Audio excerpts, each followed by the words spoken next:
సమస్య చెప్పుకోలేరు, చెప్పేది అర్థం చేసుకోలేరు, ఏం చెయ్యాలో తెలియని స్థితి. ఇలా మానసిక దివ్యాంగుల పరిస్థితి దయనీయం. వారి సంరక్షణ, మార్పు తీసుకురావడం సామాజిక బాధ్యత. మానసిక దివ్యాంగులు మనుషులేనన్న విషయాన్ని గుర్తు చేయడం మానవీయ లక్షణం. ఈ కోవలోని కొందరు ముందుకొస్తున్నారు.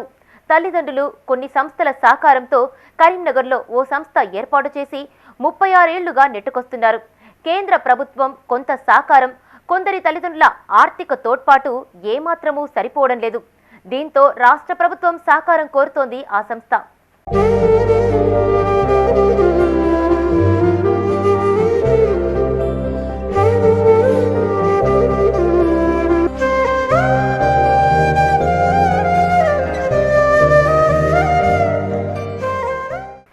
కరీంనగర్ లోయర్ మానేరు డ్యాం సమీపంలోని మనో వికాస్ మానసిక వికలాంగుల పాఠశాల ఇది. ఇందులో ప్రస్తుతం 43 మంది మానసిక దివ్యాంగులున్నారు. 16 మంది స్టాఫ్, మరో 5 వాలంటీర్స్, మొత్తం 21 మందితో ఈ స్కూల్ రన్ అవుతోంది. వీరికి ఫిజియోథెరపీ, స్పీచ్ థెరపీ, డ్యాన్స్, ఆటలు ఇలా పలు అంశాల్లో శిక్షణ ఇస్తున్నారు.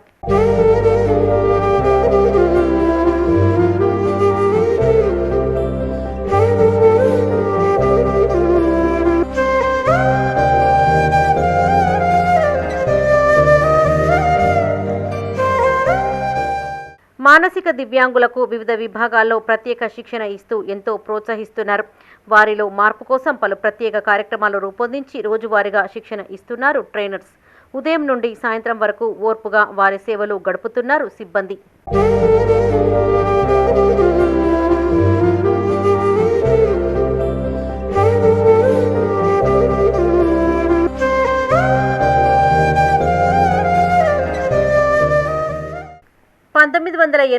లో పేరెంట్స్ అసోసియేషన్ మెంటల్లీ హ్యాండిక్యాప్డ్ పర్సన్తో తొలుత 3 పిల్లలతో అద్దె ఇంట్లో ప్రారంభించిన ఈ సెంటర్ ఆ తరువాత మైక్రో సాఫ్ట్వేర్ సహకారం, కొంతమంది తల్లిదండ్రుల సహకారంతో ఎల్ఎండిలో ప్రభుత్వం కేటాయించిన స్థలంలో భవనాన్ని నిర్మించారు.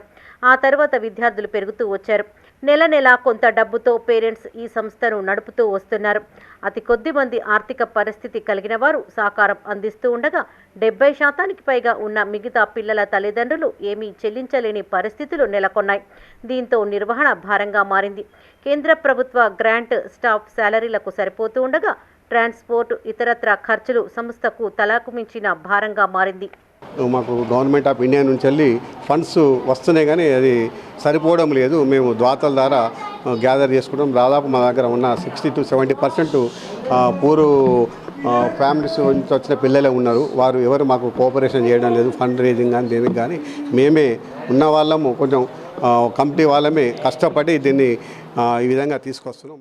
మారుతున్న కాలానికి అనుగుణంగా పెరిగిన ఖర్చులతో సంస్థ నిర్వహణ భారంగా మారింది. ఎక్కువ శాతం పిల్లల తల్లిదండ్రులు పేదవారే కావడంతో దాతల సహకారం కోరుతోంది.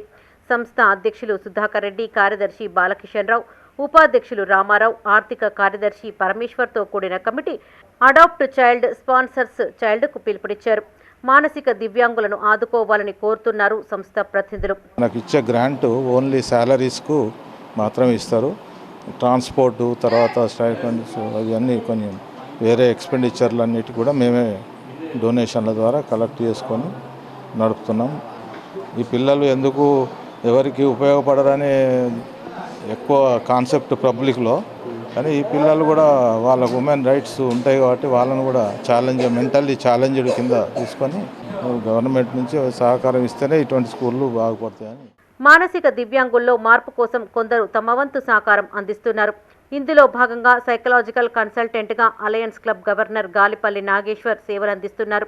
వివిధ సందర్భాల్లో సేవా కార్యక్రమాలు నిర్వహిస్తూ ప్రోత్సాహాన్ని అందిస్తున్నారు. మామూలుగా ఉన్న పిల్లల్ని కంట్రోల్ చేయడమే చాలా కష్టమైనటువంటి పరిస్థితులలో ఇలాంటి మెంటల్లీ డిజేబుల్డ్ చిల్డ్రన్ని కంట్రోల్ చేయడం అనేది చాలా పెద్ద టాస్క్. దాంట్లో పనిచేస్తున్నటువంటి ప్రతి ఉపాధ్యాయురాలు నిజంగా వారికి చేతులెత్తి నమస్కరించి, వచ్చినప్పుడు వీళ్ళ మానసిక స్థితి చాలా డల్గా ఉండేది. ఇప్పుడు వాళ్ళు దాదాపు మనతో సమానంగా డ్యాన్స్ చేస్తూ ఉన్నారు. మనతో సమర్థ కాగ్నిటివ్ బిహేవియర్ అనేది డెవలప్ అయింది. ఈ పాఠశాలకి మా తరఫున మీ అందరినీ విన్నవించుకునేది ఏంటంటే, ఈ పాఠశాలకి మీ సహాయ సహకారాలు అందించండి. ఈ పిల్లల్ని మీరు అక్కన చేర్చుకోండి, ఆపన్న హస్తం అందించండి. మానసిక దివ్యాంగులు మనుషులేనని భావించి వారి హక్కుల కల్పనకు చర్యలు తీసుకోవాల్సిన బాధ్యత రాష్ట్ర ప్రభుత్వంపై ఉంది. ఇలాంటి సంస్థ నిర్వహణ బాధ్యతలను ప్రభుత్వమే తీసుకొని మార్పు తీసుకురావాల్సిన అవసరం ఎంతైనా ఉంది. ఆ దిశగా ప్రస్తుత ప్రభుత్వం చర్యలు తీసుకుంటుందని ఆశిద్దాం.